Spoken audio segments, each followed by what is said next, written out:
All right, so today we are introducing congruent triangles. The first thing that we want to look at is something called a congruence statement. So basically the thing to know is that when you write down the names of your congruent triangles, the order that you place the letters is important. Right? So if we look at our congruent statement over here as an example, we're saying ABC is congruent to HJK. Well, if you look at your picture, they essentially put the letters in the same order for both triangles. So if I look at this, A, B, C, goes around that way. I look at the way that it's marked. Notice the A has the same congruent symbol as H. Right? In other words, the two little marks here reappear on H, telling me that A is congruent to H. Right? I notice that B only has one little arc, which tells us that it matches up with J, and K has three little marks, which once again says that J or K and C are both congruent. So when they wrote down the order for the first triangle, A, B, and C, in order to make the sentence work, they had to rewrite the second triangle in that same order. So you can tell which angles match up by where they are placed in the congruent statement. This also works for the segments. So notice that the length from A to B is the same as the length from H to J. And when I look at the congruent statement, I'll notice that those letters happen to be next to each other. So again, when we are naming our congruent triangles, we have to make sure that the pieces match up. The word that we're looking for here is that they are corresponding parts. So the corresponding parts have to appear in the same place in the name of the figure. So if I'm looking at this example, I have two congruent polygons. I need to make the congruent statement. So what I'm going to do is list out the letters of the first polygon, and I'm just going to choose an order. The order doesn't matter other than you have to go around the polygon, so you can't skip through the middle. So if I want to say start with P, P goes to Q, Q goes to R, R goes to S, and S goes back to P. Since none of my lines cross through the middle of the polygon, I can't skip over letters. So I can't put P and R next to each other. I can't put S and Q next to each other. And again, I don't need to write the same letter more than once. I know that it's congruent to this other polygon over here because all of my pieces are marked to be congruent to something else. I have to make sure that I write the name of the second polygon in the same order. But let's notice that the second polygon has been rotated. Right? On the first polygon, I see one tick mark on top.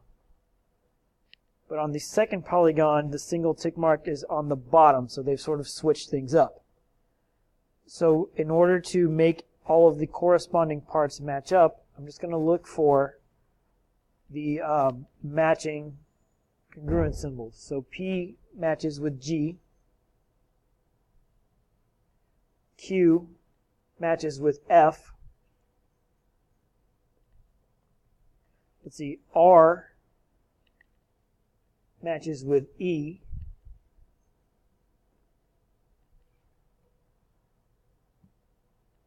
and S matches with D. So our correct congruent statement, PQRS, is congruent to GFED.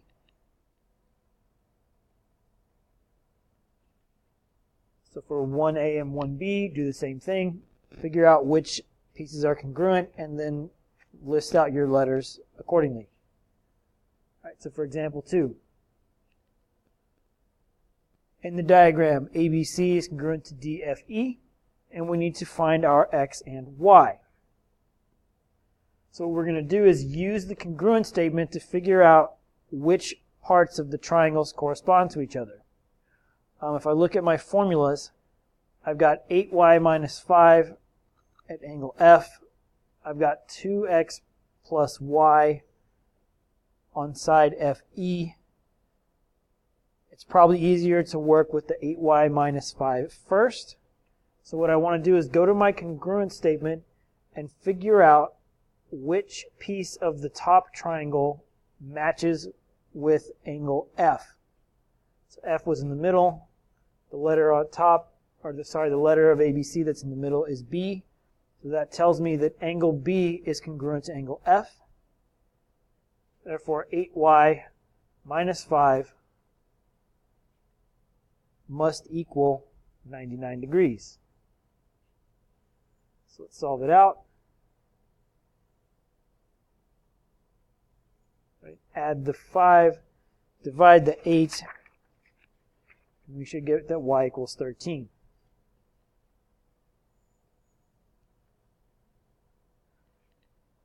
So now, to get x, right? X is part of this equation here on side FE. I notice F and E are the second two letters of the triangle's congruent statement. If I box in, I notice BC is in the same spot on triangle ABC. So that means I'm looking at this side here. And again, we can probably tell this by looking at the picture, but you want to use the congruent statement just to, just in case the picture is a little bit off. So I know 2y plus x has to equal 38.4. And I know from what we just did that y is 13, so let's switch the y to 13. And solve it out. So 2 times 13 is 26.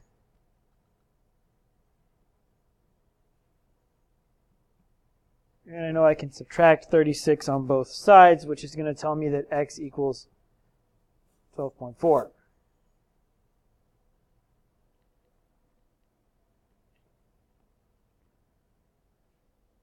Alright, so for number 2, you can kind of set it up the same way. Pay attention to your congruent statement, set up your equations, and solve for x and y.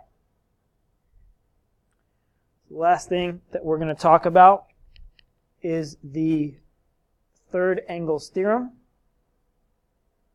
The third angles theorem says that if I have two matching angles in a triangle, then the third angles have to match, and we know this because all three angles of a single triangle must add to 180.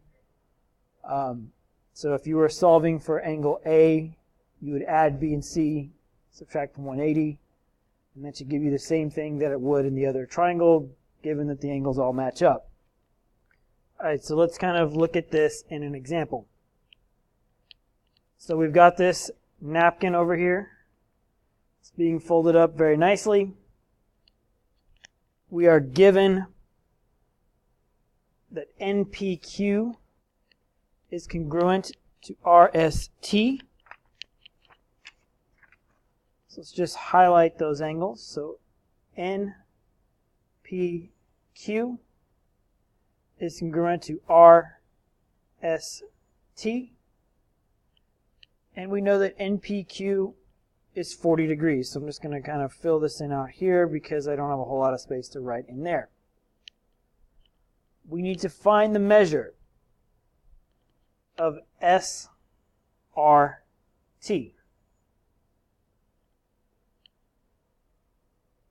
Well, look at the picture. We've got right angles here.